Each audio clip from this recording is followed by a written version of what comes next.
and welcome to the fourth part of this week-long extravaganza on KRAD COVID readings. I'm Keith R.A. DeCandido, trying to cure the coronavirus blues by reading my writing, and this week I am reading my novelette. It's an urban fantasy story called Cayo Hueso, A Tale of Cassie Zukav, Weirdness Magnet. The fourth part of the reading actually starts the third part of the story. That's not confusing at all. The original story was broken into three segments. I have read part one, A Farewell to Cats, part two, The Buck Stops Here. Now we have part three, the final part, which will be read over the course of the next 2 days, called Twisting Fate. And here we go.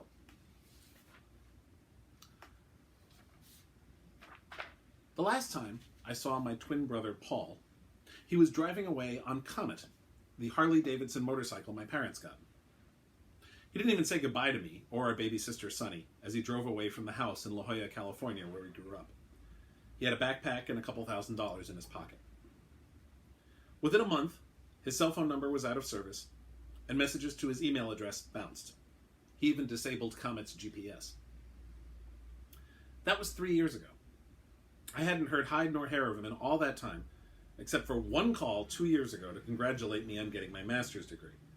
I didn't even know how he knew that I'd gotten the degree, especially since it happened a semester later than expected. That call was from a different number than the old one, and it was out of service a day later. Until tonight, because my life apparently wasn't fucked up enough. I wanted to take him home, but he said he was starving, so we went to M's, my favorite place on the island, to eat. It gets a little crowded after the bars close, but I'm a regular. As soon as Frida saw me, she led me to a table. I stared at him. We're fraternal twins, obviously, what with being different sexes and all, but we were very noticeably siblings. I was actually the taller of us. At 5'11", I had an inch on him, and his hair was a dirtier blonde and less curly than mine. But we both had Dad's long nose, more's the pity, and we both had Mom's hazel green eyes. After we sat down, I ordered conch fritters, 2 orders of fries, and 2 coffees. Just 1 coffee, Paul added. Herb tea for me, please. Okay, you were the one who got me into coffee. He shrugged. I lost the taste for it. No problem, babe. Frida jotted down the order on her pad. You want raspberry, chamomile, or mint? Raspberry, please. You serve chamomile? Frida smiled sweetly. We get a lot of people in here with upset tummies. I'll be right back with the coffee and tea, okay? After she went off, I shook my head. I don't even know where to start.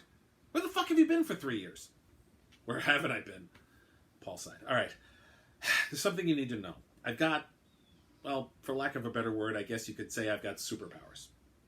I chuckled. Really? You don't believe me? Oh, you have no idea how much I do believe you. In fact, I can do you one better. I can tell you where those powers come from. What? Paul leaned forward and put his right arm on the table. Back when I was a teenager, whenever I got excited about something, I'd do the same thing only with my left arm. Then Paul started doing it with his right to make fun of me. I'd broken myself of the habit by grad school, but Paul never did, which both amused and depressed me. You mean you can see the future too? I choked back what I was going to say, because that was not what I was expecting. I had to clear my throat before taking a second shot at words. No, Then Frida came with my coffee and his tea. Even as I saw her place the coffee cup in front of me, I also saw her walking into what I assume was her house, exhausted after her shift, and then confused upon seeing one of the closets emptied out, and then angry upon seeing the note from her girlfriend taped to the bathroom mirror, saying she'd moved out to be with someone named Annie. After Frida walked off, Paul gave me a significant look. You saw it too, didn't you? Her girlfriend is moving out while she's working. I nodded quickly and snatched my coffee, suddenly wishing there was scotch in it. That's the second time that's happened tonight. What the fuck was that? You couldn't do that before? No! But I thought, I hesitated. I can see things for what they really are, I guess. I can see ghosts. I can see through glamours. I can dispel demons that affect people's fate. And I can cast spells. Paul just stared at me with his mouth hanging open. I raised an eyebrow at him. You had that exact same look on your face when we were 12 and I asked you if you'd kissed Sarah Ray Rosenthal. He stuck his tongue out at me. Well, that's quite a list. I can't do any of those things. Yeah, well, until you got here, I couldn't tell the future either. How'd this happen, and what's a glamour? I hesitated. How much do you know about Norse mythology? Well, just what I got from those old Thor comics you used to steal. I drew myself up in outrage. I did not steal them. I borrowed them. Glowering at me, Paul said, You took them without permission. That's stealing. I gave them back when I was done. That's borrowing. Anyhow, the comics only got some of it right. And then I told him all about all the weird-ass shit that had happened to me since I drove Rocinante into Key West. The dragon, the UFO, the Nixie, John Robertson, the water elemental, and most importantly, Loki, Odin, Sigyn, and the attempt to destroy the world. I told him about 1812, and then the kicker, Odin's revelation that I'm one of the Disir. By the time I was done, our fritters and fries had arrived. All right, 2 things, he finally said. 1, these fries are fucking amazing. And 2, if our brother hadn't been stillborn, he'd have had funky powers too, yes. Son of a bitch. He popped a fry into his mouth. It's amazing. These don't even need ketchup. He swallowed another then. So that explains that then. Fuck. It's been making me crazy for years. Honestly, that's why I had all the problems with drinking and the drugs and all the rest of it. And when I finally just left, I thought maybe it was something at home, and if I got away, maybe it would stop. And even if it didn't, I couldn't stand knowing what was going to happen without being able to do anything about it. He sipped his tea. The straw that broke my back was Grandpa. Yeah, that was so out of left field. Dad's father died of a heart attack, and he was a health nut, never smoked or drank, and was a 5th-degree black belt in some martial art or other. We never saw it coming. I did. Paul packed a lot of feeling into those 2 words. Fuck. Frida walked by, and I flagged her down and ordered a beer. You sure, babe? Yeah. Caffeine was not going to be enough for this conversation. Frida looked at Paul, but he just shook his head. Just got my 2-year chip from AA. I blinked. Seriously? It actually took this time? Paul had tried AA several times in college, but he and the wagon never really got along. Yeah, it turns out the whole seeing the future thing isn't as intense when I'm sober. So after Grandpa died, you left. I hadn't seen the connection between the 2 events before. We weren't all that close to the old man. He lived on the East Coast, so we only saw him once every other year or so, but if Paul saw his death coming, I couldn't tell anybody about it either. Everyone already thought I was nuts. Claiming to tell the future just would have made it worse. Frida brought my pint of beer. I quickly gulped about a quarter of it, then wiped the foam from my mouth with the back of my hand. Well, you're not crazy. You're just a dece. Apparently. Paul ate the last of his fries, then reached for mine. Hey! I smacked his hand. Some things don't change. All right, he said, so how the hell did you wind up living down here? What are you doing with yourself anyhow? Teaching? Not exactly. I shifted uncomfortably in the wireframe chair and then sipped some more beer. After I got my master's, I took a break, doing an I-10 tour along the bottom of the country. I hit the Grand Canyon, Albuquerque, Austin, New Orleans. Then I came down Florida and arrived here. My plan was to spend a week or 2 diving during the day and checking out live music at night. That was 16 months ago. Mom and Dad must have shit themselves. Paul grinned. That got a glower for me. Well, when I left home and didn't come back, I kept my cell phone and email address, and I talked to them every day, so they're not quite as beside themselves as they were. Paul didn't even let that bother him, the fucker. Still, I never would have guessed that you'd wind up here. I figured you'd be most of the way to your PhD by now, TAing for, what's his name? Liverakos. He was the English professor I'd been teaching assistant for when I was working on my master's. Yeah, scaring the undergrads. How are you making a living? Or are Mom and Dad? I shook my head. They've offered, but I've been managing. I do some work for the B&B where I'm living, and that's enough for Debbie to give me a place to stay. I make money working part-time at a dive shop. Well, thank goodness Mom and Dad paid for all that education then. Paul grinned as he said it, which is the only reason why I didn't punch him in the nose. Fuck you too, baby brother. And how have you been making your living, since you didn't even finish your bachelor's? I held up a hand. No, wait, let me guess. You worked as a psychic. Actually, I tried that. He grinned ruefully. It didn't really work out. That surprised me. Why not? People don't go to psychics to hear the future. They go to psychics to hear what they want to hear. Turns out that actually knowing the future is the kiss of death for a professional psychic. But it's great if you want to make shit tons of money at casinos. Just be careful not to go to the same casino twice. He absently rubbed his left shoulder. Besides, living on the road is kind of cheap. Worst part is paying for gas for the Harley. That's why you came here? You saw it in the future? Pretty much. I knew Mom and Dad were going to be in Key West and would be seeing both of us here, so I came on down. Well, you're the last one to the party. Mom and Dad have been here since Tuesday. Really? Paul's face fell. Yep. They're staying at the B&B with me. Well, not with me. They're one flight down, but, well, Paul sighed. I guess I should have expected that. I was hoping I'd get here first and talk to you. Well, you did that, sort of. Where are you staying? Nowhere. I was in Charlotte when I got the vision yesterday, and I just hopped on the bike and drove till I got here, which just happened to be at 3 a.m. I parked Comet on Green Street. I regarded him with annoyance, a look I hadn't had to give him in 3 years, and I had to admit to kind of missing it. How the fuck were you going to find a place arriving at 3 in the morning? He shrugged. I have an inn at the local B&B. Like hell. It's the weekend before Thanksgiving. All our rooms are booked. If it hadn't been for a last-minute cancellation, I'd have had to stay in the main house's living room for the weekend. Debbie was more than happy to give me a free room in general, but if a paying customer needed it, it was the fold-out couch for me. Staring at me with his big blue eyes, he said, "But my twin sister will help me, right? Like a rollaway in her room?" Rollaways are on wheels. I'm on the second floor of one of the cottages, and I sure as shit ain't carrying that thing up the stairs at 4 a.m. I went over the B&B's inventory in my head. Howsoever, we do have an airbed that isn't being used. You can sleep on that on my floor. I grinned. And you get to meet my roommate. Paul looked very confused. Where's the roommate going to sleep? Not really a factor. He hasn't needed sleep since the 19th century.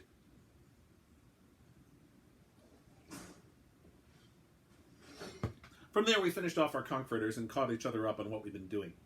He told me about how working as a barista at a coffee shop showed him that the service industry was a bad choice for someone who can see people's futures. I told him that John Robertson, the very same guy our parents took us to see play with the Grateful Dead when we were little, was really Robert Johnson, whose deal with the devil turned out to be way more complicated than legend would have you believe. Frida brought us the check. Paul asked her, "How do you guys make those fries so amazing?" I rolled my eyes, but Frida just gave the sweet smile. "Trade secret, babe." She took my debit card. Paul reached for his wallet, but I said, "Nah, this one's on me. Besides, you're the one who gets to explain to Mom why you haven't called for years. I figured that'll cost you plenty." I had my reasons. "Yeah, but they're sucky reasons, Paul." "All right, I know that now, but..." Frida dropped off the card and receipt. As I signed the bill, I asked Paul, "Should we tell Frida what..." "No!" Paul nearly bit my head off. "No fucking way, Cass. Seriously, that never ends well. She'll find out soon enough. Us telling her will not help her. Trust me." I nodded quickly. I honestly wasn't entirely sure it was a good idea, and Paul had this particular ability for years where I'd only had it for an hour, so I trusted his judgment. On that, anyhow. We headed out to Green to recover Comet. The Harley needed a good cleaning, but the bike seemed to be in decent shape otherwise. "Glad you still have her," I said, "and still call her by name." Thrusting his finger upward, he said, "Tradition!" in a perfect impersonation of Dad. On cue, I did likewise. "Tradition!" All the cars in our family were named after horses from pop culture. My parents' Silver RAV4 was named Silver, after the Lone Ranger's faithful steed. Dad always cried, "Hi-yo, Silver! Away!" when he drove somewhere, no matter how many times Mom threatened him with bodily harm if he ever did it again. Sonny's Jaguar was Star Song, after one of the My Little Pony characters, and my pickup truck was Rocinante, after Don Quixote's mount. We were all fans of the short-lived western from the 1990s, The Adventures of Briscoe County Jr., so Paul went with Briscoe's horse when Mom and Dad bought him the Harley. Grabbing the spare helmet, I got on the back of the bike behind him, and we went the 3 blocks to the Botroff house. I hoped we didn't wake too many of the paying customers. Motorcycles ain't quiet. We parked right alongside Rocinante in the driveway. We went into the main house first. I had a key, and we quietly got an airbed out of the closet. Then we walked through the garden toward one of the cottages in the rear. We passed the parrot cage, which thankfully was covered. Harry S. would have gone batshit if he'd seen us and woken everyone up. Sitting on the staircase was a man with one eye, but no eye patch, a bald pate, and wild white hair along the temples. He was, like most people on the island, wearing a t-shirt and shorts and no socks. I stopped short, and Paul nearly crashed into me. "Well, this isn't good," I said. "You know this guy?" "Yeah, and you kind of need to also. As we approached, I said, "You know, the last time you were sitting on my stairs in the wee hours of the morning, it was to tell me that the world was going to end if I didn't save it." Odin almost smiled at that. "Nothing quite so dire this time. But it is something dire. Yes. And the presence of your twin is part of the proof that it is so dire." Paul looked baffled. Sorry." I shook my head. "Odin, this is my twin brother, Pollux Abraham Zukov. I'm aware.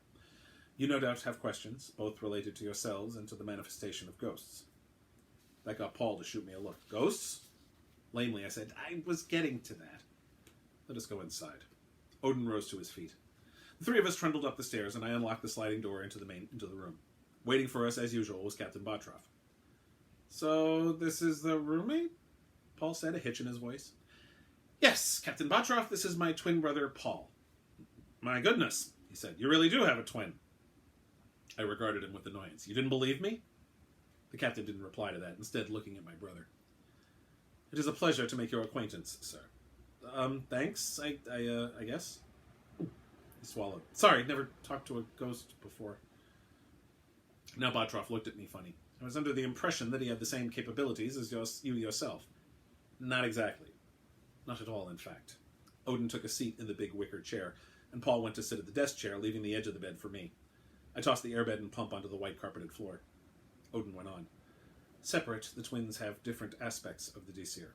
Together, they share all aspects. A huge feeling of relief washed over me like a wave. I mean, I figured that was the case, but having Odin say it made it real. That's why I can see people's future now? Indeed. Paul added, and why I can see Captain Botroff here? Yes and no, I said. Right now everyone can see him. Somebody's been supercharging the ghosts on the island. On Tuesday, Ernest Hemingway physically threw Dad out of the Hemingway house, and then on Friday we saw Harry Truman deal a poker game at the Little White House. Plus, I've been hearing weird things from people at Mayor Fred's and at Seaclips.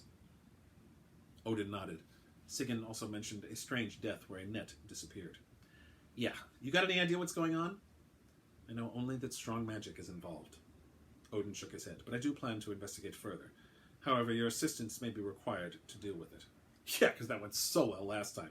I rolled my eyes. It did. Do not underestimate your own contribution, Cassie. Loki was using strong magic. It was as much your own power as mine that allowed the counterspell to work. I was not even a little convinced. If Odin had just done the counterspell in the first place, everything would have been fine and the world would have gone on, and I'd live in blissful ignorance about being a Dis, which would, if nothing else, mean my two best friends would still be speaking to me. There is another issue, Botroff chimed in. A consequence of these recent events is that we of the dead have been able to speak to each other with an efficiency we were heretofore denied. One such was the ghost of a Mr. Fisher, who apparently made a career of treasure hunting. Both Paul and Odin looked blank, and I filled them in briefly on Mel Fisher and his search for sunken treasure. Lots of ships had crashed and sunk on the reefs hereabouts over the centuries. In fact, back when he was alive, Botroff made his living as a wrecker captain, whose ship went out and rescued vessels that had been damaged out there in the 1800s. This morning, he disappeared. The owners of the museum appeared relieved, but there is no sign that he was ever there. Mr. Hemingway informed me that this afternoon that he had lost touch with Captain Geiger, whose shade has haunted the so-called Audubon House. I smiled. Geiger had built the house, but the museum on the site was named after the famous ornithologist, who probably never even lived there. Botroff had always been a little cranky about that. Aloud, I said, our parents tried going to the Audubon House today, but it was closed. Apparently, Captain Geiger's shade has caused issues similar to those of Mr. Hemingway, disturbing the clientele. But now he's gone, Paul asked. Yes. Maybe whoever cast the spell is taking it back? Paul asked. Odin shook his head. The spell cannot be taken back. It may be reversed, but that would simply return the previous state of affairs. No, what concerns me is that someone might be providing the dead with additional power, only to then take that power away. I stared at Odin. Gee, who do we know like that? Odin stared at me with his one good eye. You believe my blood brother is behind this? I believe that Loki's tried to destroy the world about 6 times, and his first step toward doing it is to build up the power needed to cast the spell. I wouldn't put this past him at all. Great, so where do we find this Loki guy? Paul said glumly. Odin stared at me. I straightened and got a little defensive. Why are you looking at me? I believe you accepted responsibility for making sure Loki did not do something very much like this. Well, yeah, okay, but he hasn't done anything that I've seen, and it's not like I'm an expert on this shit. I shook my head. Look, he'll be at Mayor Fred's tomorrow night. We'll nail him then. Are you sure of this? Odin regarded me more than a little skeptically. I nodded. He hasn't missed an 1812 gig that I'm aware of since he came back. Not always there the whole time, but he spends the between sets breaks putting the moves on Ginny. I slapped my hands into my lap and then got up. On that note, I'm exhausted. I need to sleep, and so does my brother. Paul looked up like he'd just come out of a trance. Yeah, I'm wiped. And I got a lot more than I bargained for tonight. It was nice meeting both of you. Odin also got up. I will meet you at the tavern tomorrow evening. This evening, you mean? Paul muttered. Feh, I said. It's not tomorrow until after you've slept. As far as I'm concerned, it's still Saturday. Good night, Odin told us. And be prepared, Castor Elizabeth and Pollux Abraham. The challenge before you will be great. Call me Castor again and you'll lose the other eye. That got another almost smile out of Odin. Of course. Good night, Cassie. Paul. Odin left through the sliding door. The captain stared at me. Will you be well, Miss Zukav? He rarely called me by name. That meant he was worried. We can take care of ourselves. Very well. A sudden breeze, and he was gone. Paul had brought in the same backpack he'd been wearing when he left home 3 years ago. He grabbed it now off the floor and went into the bathroom. I unfolded the airbed and started the pump. I also started up the ceiling fan. By the time the airbed was inflated and settled at the foot of my bed, he came out wearing sweatshorts and a plain white t-shirt. He stared at me for a second. So, we're Norse-faced gods, and I just met the Allfather of Norse myth and the ghost of a wrecker captain. Yes. And tomorrow night, I get to meet Loki and Sigyn and stop them from destroying the world? Just Loki. Ginny's good people, but again, yes. And this is a normal day for you. I smiled. More or less, yeah. I climbed into bed, still fully clothed except for my bra, which I'd removed with the old trick of pulling it out through the sleeves of my shirt. I usually slept in the buff, but that was my brother on that airbed. You know, ew. Tomorrow night's going to be interesting. Paul covered himself with the bedspread that I tossed down. Not as interesting as tomorrow morning. That's when we get to tell Mom and Dad that you're here.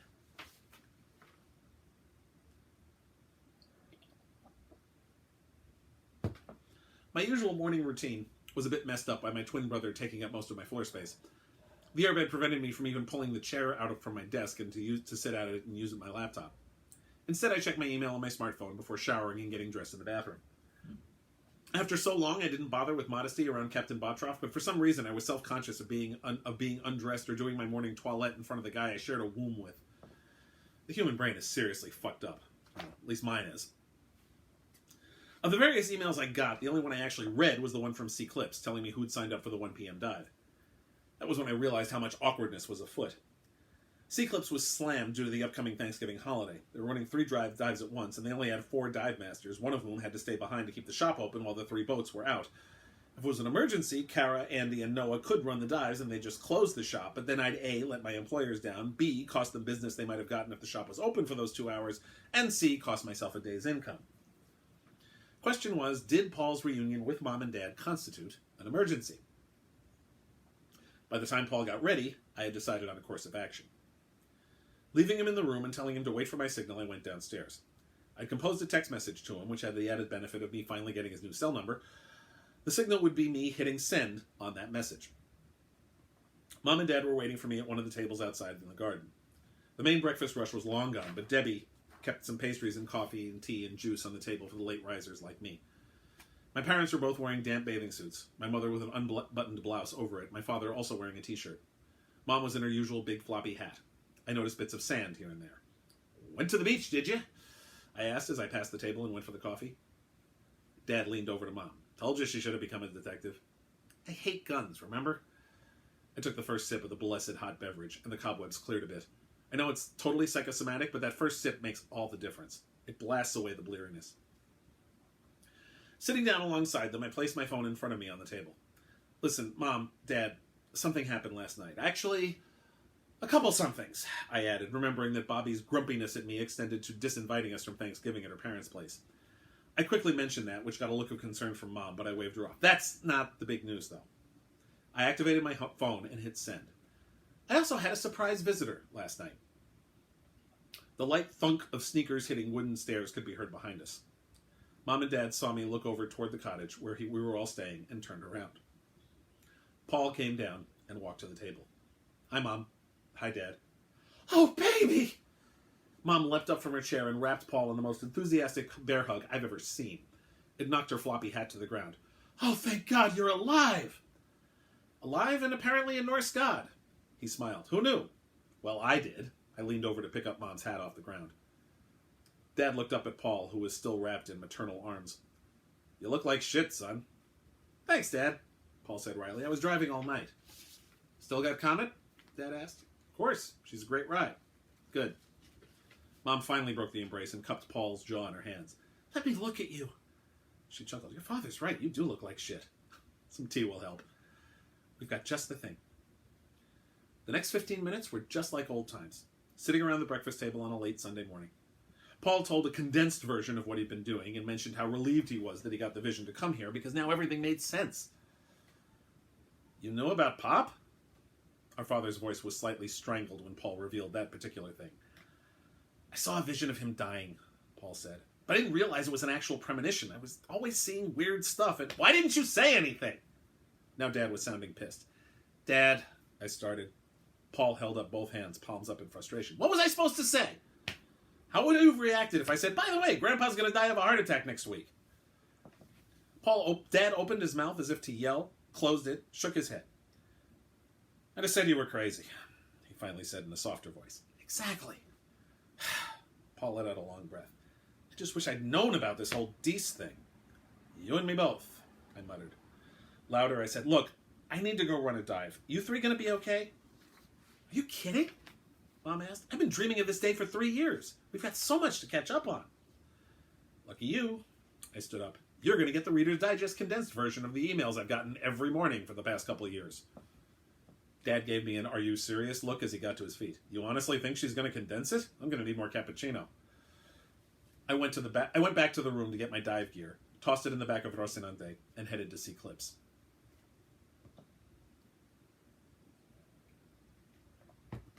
Each of the 3 dives had 6 people, which was generally the max, though sometimes they squeezed another 1 or 2 on.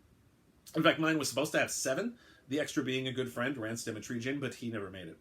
Usually he texts me when he's going to miss a dive, but he's also a federal agent. Sometimes the job gets in the way and he isn't in a position to text. Since there were an even number of customers, I stayed with the boat while everyone dove. Mostly I spent the time they were down thinking that I really needed to introduce Mom and Dad to Rance. He and I weren't dating, though we'd been flirting for the better part of 2 years. I'd seen him naked when I saved him from a Nixie who almost fucked him to death, and we'd seen a lot of weird shit together. I was also grateful that I did this dive without Paul. For the first time since he got here, I wasn't seeing flashes of people's futures. At the Bottroff house, I kept seeing Mom and Dad walking down Duval Street with Paul, but once I got away from Paul, it stopped. Mom, Dad, and Paul hadn't moved from the same spot in the garden when I got back, and I convinced them that we should go out for a celebratory dinner. Mom and Dad took a long overdue shower, as did I, and we all changed into nice clothes. For Key West, that meant a t-shirt that didn't have words or a picture on it, and shorts that didn't have a waistband. And went to the sushi place I'd taken my parents to when they first got here.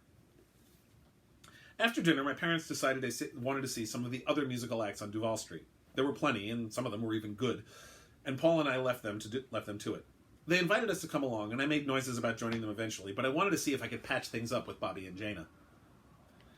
Leaving Mom and Dad at the Bull, Paul and I wove our way through the tourists en route to Mayor Fred's.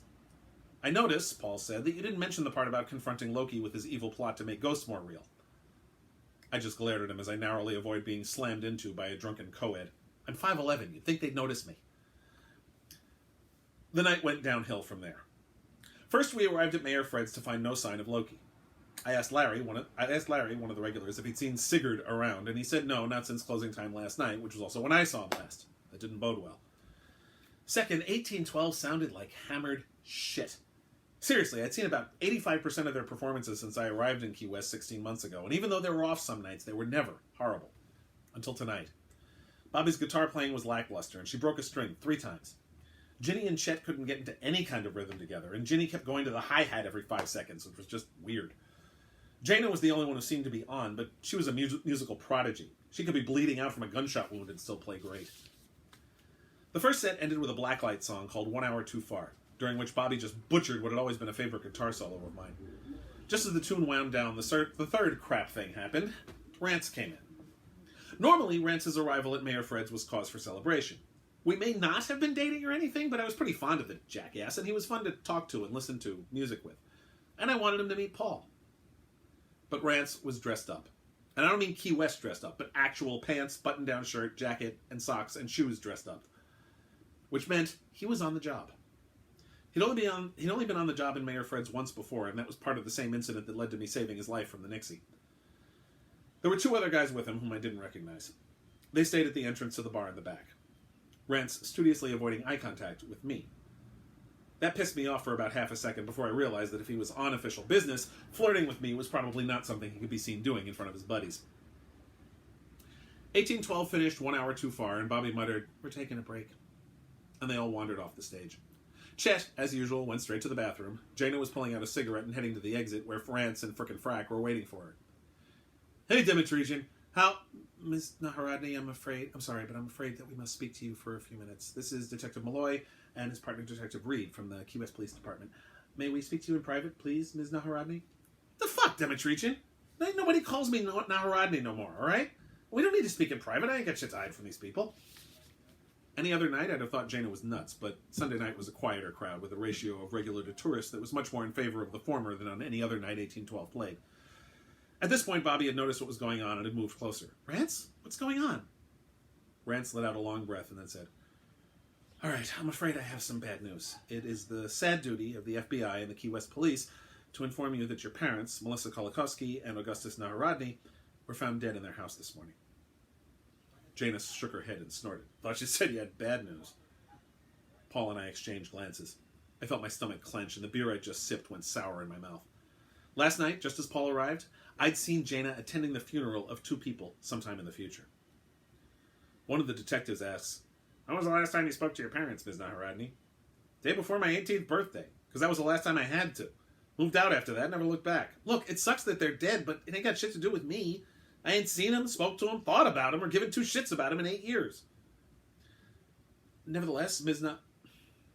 Rance cut himself off. "Jana, you are going to have to go with the detectives here to identify the bodies. You're listed as their next of kin." Jana's eyes widened. "Seriously? Why the fuck they have me as that?" I couldn't begin to explain that, Jana, but the fact remains that you're their heir, and it's up to you to identify them and then also deal with the remains once the KWPD has completed the case. Fucking joy. I gotta do this now? "No," the other detective said. "You can come to the medical examiner's office in Marathon in the morning." "Yeah, okay, we'll do it then. I need a fucking cigarette." "That's fine," the first detective said. "We'll follow you out. We've got a few more questions." Rance held up a hand when Bobby tried to come out with her. "I'm sorry, Bobby, but the detectives and I need to speak with her alone for the moment, all right?" With that, he turned and left. Jenny had come over to our table without my noticing at first, and then Bobby came over as well. I got nervous as I wasn't sure how she was going to react to us. But mostly she was just stunned. "I can't believe it. I always got along well with Mel and Gus. Honestly, I think they kept wishing I was their daughter instead of Jana. I just like going to their house because there weren't 6 brothers in it, you know?" She shook her head. "Fuck." Then she noticed Paul for the first time. "Who are you?" Bobby, Ginny, this is my brother, Paul. Paul, this is Bobby Malevsky and Ginny Blake. Paul came into town. Wait, he was that guy you met up with last night after you left, right?" Bobby stared at Paul. "Yeah, I can see the resemblance." "Hey, mind if I sit?" "Like you have to ask," I said. "Oh, thank God." She sat down. "I was worried you were pissed at me." After you go diving, you have to remove your neoprene suit and the bathing suit underneath it. Once the dive is done, they're both so soaked that it's like carrying the weight of another person, and taking it off is the biggest load off ever. I kind of felt like that now. "Oh, for fuck's sake, Bobby, I've been sitting here worried all night that you were pissed at me." She winced. I know, I'm sorry. I was a total fucking bitch last night. I shouldn't have put all that on you, on both of you," she added to Ginny. "And besides, damn it, it's cool to have 2 goddesses as friends, so forgive me, please." Ginny closed her eyes and let out a long breath. "Of course, Bobby, and thank you. I was worried that..." She wiped away a tear that was welling up in her eye. "I cannot believe this. I've been wandering Midgard for 7 decades, and I've only been with you all for 7 months. I've started and ended more friendships than I can count, yet I've never been so emotionally distressed over losing mortal friends as I was about the possibility of not being in this band anymore." Bobby snorted. "You're kidding? You're in as long as you want to stay in. Not to speak ill of the dead or anything, but Zeke was okay. You're fucking amazing." Zeke Bremlinger was 1812's drummer when I first got to Key West, until he was killed by a Nixie. Bobby summed it up nicely. He was good enough. I didn't really notice how mediocre he was until Ginny joined up, though. Now that that was settled, I found my brain wandering to what brought law enforcement here. "Okay, I'm a little confused about something. Jana's parents lived on the island, right?" Bobby nodded. "I still get a card from them every Christmas. They're still in the same house down on Seminary Street that Jana grew up in. Why? I'm just wondering why Rance is in on this." Paul spoke for the first time since Bobby and Ginny came over. "Weren't we wondering something else, too?" I pointed at him. "Yes!" I turned to Ginny. "Have you seen your boyfriend today?" "What?" Bobby said. "Are you and Sig dating?" "No." Ginny was emphatic in that negative, and I was grateful. "And I have not seen him since last night. We went our separate ways after we closed down this place."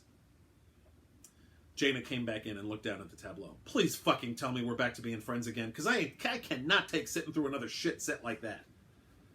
Bobby nodded quickly. "We're fine." I introduced Paul, and the 5 of us crammed around the table. Mira came by and took a drinks order, and then Bobby asked, "So what happened?" "Somebody strangled him." Jana shrugged. "Fucked if I know what happened. They said it was a fishing net that did it, but then they didn't find the net at the scene. Those 2 don't own any fishing stuff anyhow. At least they didn't before, so fucked if I know." Paul frowned. "How do they know if it was a net if they didn't find it?" Jana shrugged again. "One of the cops mentioned the net, and then the other one talked over him." I asked, "Did Rance say why he was involved?" Ginny spoke quietly. "Because it's a serial killer.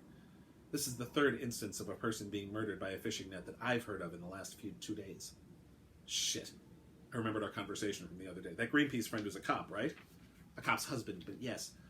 Ginny nodded. I also overheard 2 people at the bar discussing something similar when I arrived. Damn! Bobby shuddered. We don't get a lot of murders around here, so the local cops probably called in Rance to help out. Paul and I exchanged glances. This did not sound particularly good.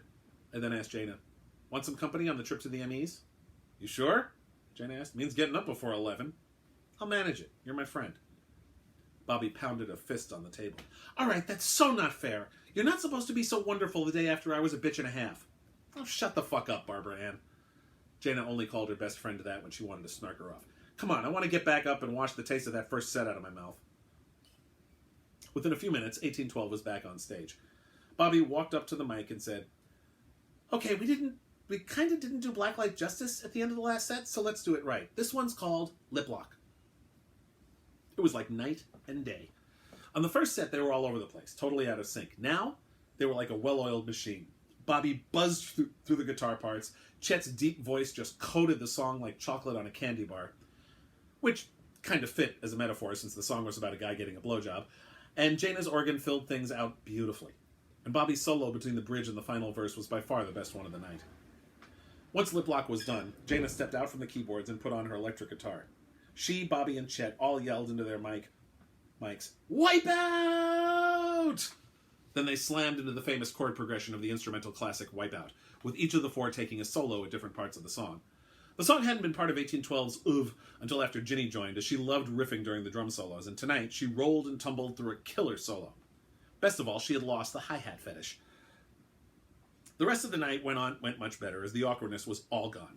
My parents even showed up around 12, just in time for the traditional midnight playing of The Wait by the band.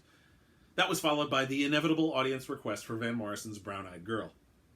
Dad laughed when they started playing it. We just heard that at Irish Kevin's. Not surprising, I said. Seriously, you can't go 48 hours on this island without hearing Brown-Eyed Girl at least once, and sometimes as many as 4 or 5 times in a single night. A guy from New York was here about 5 months ago, and he heard at every single bar he hit up and down Duval, and he put a 20 in 1812's chip jar and specifically requested that they not play Brown-Eyed Girl the whole night. Our parents tuckered out around 1:30 and went back to the Botroff house. Paul seemed to be enjoying himself, but I honestly couldn't tell. Finally, as 1812 did a string of quiet acoustic songs, starting with The Who's Blue, Red, and Gray, I went with a direct approach. You doing okay? Actually, yeah. Honestly, Cass, this is the most fun I've had in ages. Probably not since I was in New Orleans last. Thanks for this. For everything. No problem. I'm glad you came. Mostly. Paul frowned. What do you mean? Well, you've been seeing people's future since you were a teenager. I've only had a day, and it sucks. I saw Bobby in crutches at Thanksgiving dinner, and I'm just waiting for something bad to happen. After 1812 finished with Extreme's More Than Words, the electric guitars came out, and they did I Heard It Through the Grapevine. As Jaina snarled through the song in her junkyard growl, Odin came into the bar and sat down with me and Paul. Mira came over and he ordered bourbon. For some reason, this Kentucky beverage was the drink of choice for all 3 of the Scandinavian immortals in my life, which amused the crap out of me, and then leaned forward. Something dire is afoot. There was that word again. What does dire mean in this particular context exactly? There are 2 powerful spells at work. One that tethered the spirits of this island more closely to the world of the living, and a different one that comes from a source I do not recognize.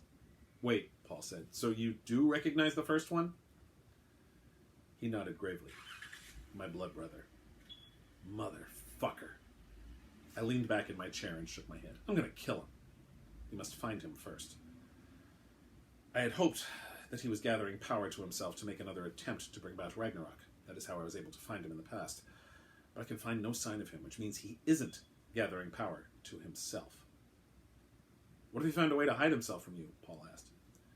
Odin smiled. A wise question, but my blood brother could not possibly have accumulated sufficient power to cast such a spell.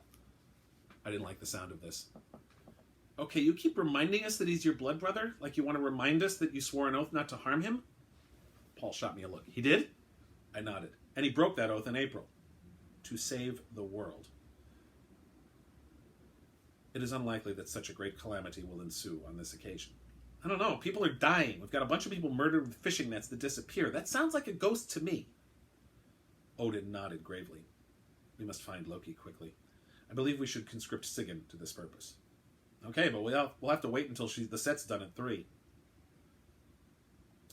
The rest of the set maintained this high level of kick-assery. This being Sunday, the last song of the evening was going to be Quinn the Eskimo, which was also how the Thursday shows ended. If it was Friday or Saturday, they ended with Zippity-Doo-Dah. Yes, really. As they broke down and the few people that were left on a Sunday night filed out of Mayor Fred's, Odin, Paul, and I approached the stage. Before we could say anything, though, I heard Ihor, the bartender, say, "Dude, we're closed. You can..." "Holy shit, Sigurd!" I turned around to see Loki stumbling into the bar. To be concluded. I will finish this off tomorrow. Thank you very much for watching. By the way, the Quinn the Eskimo and Zippity-Doo-Dah things is actually something that comes from my own musical history. I used to play at the Musicians Coffee House in college. That was where I first learned to play percussion, which I still play professionally with various bands over the years. And Quinn the Eskimo was how we always ended the night whenever we'd had a jam session. Zippity-Doo-Dah was the traditional closer for one of those bands that I was in the 1990s, the Don't Quit Your Day Job Players. That was, for a while, our traditional closing song. Anyway, check me out online. You can find me at DeCandido.net. Read my blog at DeCandido.wordpress.com. There's a pinned post on that blog that has a list of all the Cassie Zukav stories. Support me on Patreon at patreon.com/KRAD. And please, stay safe. And tune in tomorrow for the final part.